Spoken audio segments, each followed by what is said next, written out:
एक बार एक नरेश 100 यज्ञ करके इंद्र पद प्राप्त कर ले गए। उनका नाम था नहुस। पहले तो वो बहुत धर्मात्मा थे, किंतु इंद्र पद पर बैठते ही जब वरुण, अग्नि, काल, यम, वायु, चंद्रादि देवताओं ने उन्हें प्रणाम किया तो उन्हें अहंकार हो गया। वह सोचने लगे कि उनका प्रभाव इन सबसे बहुत अधिक है।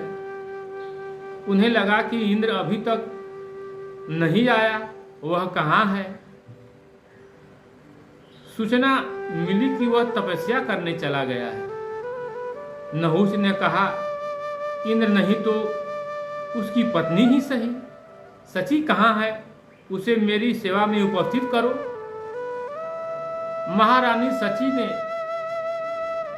बृहस्पति से निवेदन किया, आचार्य नहुस से मेरी रक्षा करें। बृहस्पति ने विचार किया और कहा, उससे कह दो विप्रों की पालगी में बैठाकर 1 महीने आप स्वर्ग का भ्रमण करें, जिसे आपके ये स्वर्ग के लोग देखें। उसके बाद उसी पालकी में बैठकर आप मेरे महल में आए, मैं आपका वर्ण करूंगी। नहुस ने विप्रों की तलाश में अनुचरों को भेजा।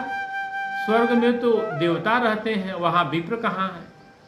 पृथ्वी के ही विप्र पकड़े गए, वह भी भारत से। अन्यंत्र यह पाए नहीं जाते। अब कश्मीर से लेकर कन्याकुमारी तक जहां भी वे मिले, उन्हें पकड़कर लाया गया। उनमें थे अगस्त, पुलस्त्य, अत्रि, अंगिरा, वशिष्ठ और विश्वामित्र। सप्तऋषि नहुस की पालकी ढोते रहे, उसे महीने भर स्वर्ग की सैर कराते रहे। जिस दिन महीना पूरा हुआ, पालकी का मुख सची देवी के महल की ओर घूमा। नहुस अधीर हो उठा। उसे पालकी ढोने वालों की चाल मंद प्रतीत हुई।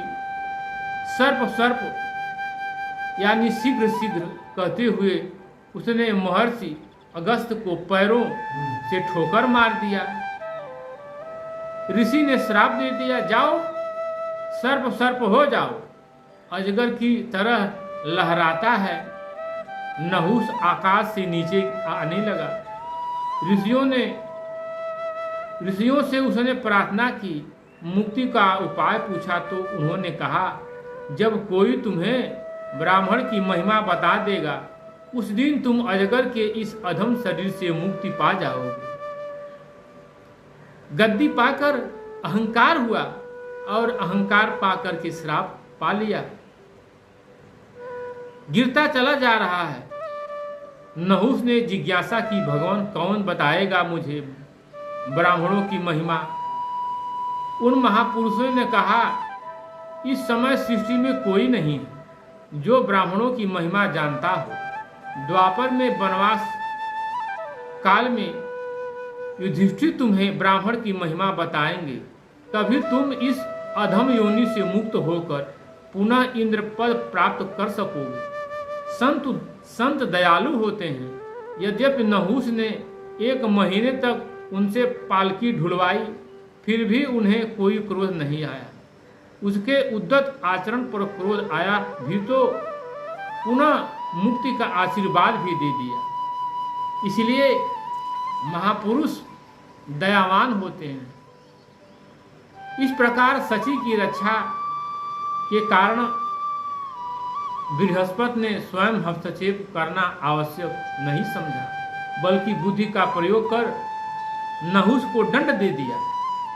इसी प्रकार जो है सची की रक्षा हो पाई और नहुस मृतलोक में जाकर के अजगर की शरीर को प्राप्त कर लिया। फिर महाभारत काल में जब पांडवों को वनवास हुआ, भीम वन में विचरण करके जा रहे थे। उसी समय उस नहुस रूपी अजगर से मुलाकात हुई। उसने भीम को पकड़ा, फिर युधिष्ठिर गए, उसे ब्राह्मण की महिमा समझाया और फिर वह अजगर रूपी नहुस अपने रूप में आया और उसे स्वर्ग की प्राप्ति हुई। इसलिए सत्ता जब मिलता है तो वह अहंकार हो जाता है, तब चूक राज, और राज से जो चूकता है वो नरक का गामी होता है। आज क्या परिवेश क्या है, सभी लोग सत्ता के लिए दौड़ रहे हैं। किस लिए? अपने लिए, जनता के लिए नहीं, जनमानस के कल्याण के लिए नहीं। वोट मिल जाए उनको और नोट मिल जाए, अब जनता जाए चूल्हे भाड़ में। जनता से क्या मतलब है? झूठ बोलने का ये लोग कारोबार करते हैं, बस अपने स्वार्थ के वशीभूत। इनका क्या होगा, ये किस अधोगति में जाएंगे, ये तो भगवान ही जानते हैं, और कौन जानेगा।